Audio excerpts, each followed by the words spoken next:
Released on July 19, 1941, Arizona Bound is the first of 8 Rough Riders movies produced by Monogram Pictures. It introduces Buck Roberts, played by Jones, a semi-retired U.S. Marshal who was called into town to investigate a series of stagecoach robberies. Stop right here, stick 'em up or I'll plug you. These robberies are being carried out covertly by Tristan Coffin Steve Taggart and his men, who hope to take over the stage line so they can continue to rob it with impunity. When I take over, we'll let this town rest a while and operate on the others. Say, that's great. You sure got them figured out, boss. The owner of the stage line, Luana Walters Ruth Masters, has become desperate to find someone willing to drive the stage, and Roberts, in town on the pretense of buying cattle, offers his services. Get just one shipment through. I'm sure we can save that franchise for you. But how? I can't get any more drivers. I'm driving. You're not. I'm driving. You? Sure, why not? I've driven stagecoaches all over this country. Well, I'm going with you. Also caught up in the investigation are Tim McCoy's Parson McCall and Raymond Hatton's Sandy Hopkins. We're called Buck Roberts. Is he here? Yes, he's inside. Oh, I'm Miss Miranda Masters, Miss Ruth's aunt. Well, I'm mighty happy to know you, Miss Miranda. My name's Hopkins, Sandy Hopkins. And this is Parson McCall. A minister in this awful place? I want to see that. A former colonel in the Army Air Corps, Tim McCoy came to Hollywood as a technical advisor for James Crew's The Covered Wagon. Though born in Saginaw, Michigan, the actor went out west at an early age, after seeing a Wild West show, and found work at a ranch in Wyoming. He became an adept roper and writer, and also became familiar with the culture and language of the local Indian tribes. His natural charisma and rugged features soon turned him into a star in front of the camera, and he became MGM's resident Westerner from 1926 to 1929.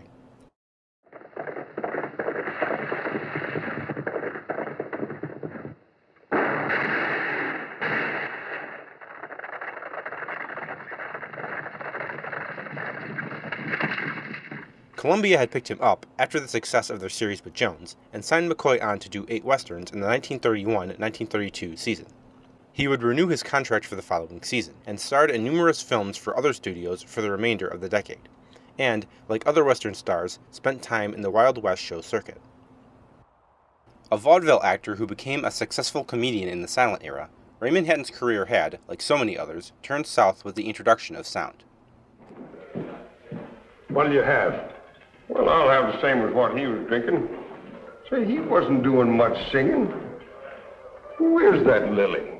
Sandy is one of many such supporting roles that Hatton would play in B-westerns, and he'd earlier played Rusty Jocelyn, the rip-snorting third wheel of another western trio, the Three Muskeeters.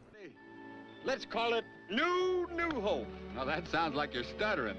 Arizona Bound is a bit light on the action, but it more than makes up for this with its tight plotting and likable characters. Have a heart. Give me my money, will you? You mind? I won't spoil how the film ends, but there are plenty of twists and turns along the way. You two fellas seem to have a hard time getting it through your thick skulls that I didn't have anything to do with that holdup. I ain't saying you did, and I ain't saying you didn't. The shootout at the end of the film is also a lot of fun.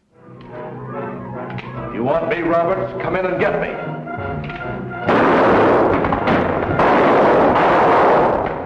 Arizona Bound set the pattern for the other 7 movies. Typically, 2 of the trio would go undercover, while the third took on the bad guys head-on. What'll you have, Marshal? Lemonade. A lemonade, Marshal, huh? Well, suppose we all have lemonade. Why, we ain't got that many lemons in the whole state. Never mind, Al. Fix the Marshal up. And give the boys what they want. That all right with you, Marshal? All right with me. Well, what are you gonna have? Give him sarsaparilla. I never forget what my friends drink. Still got that $50 with the 2 heads on it?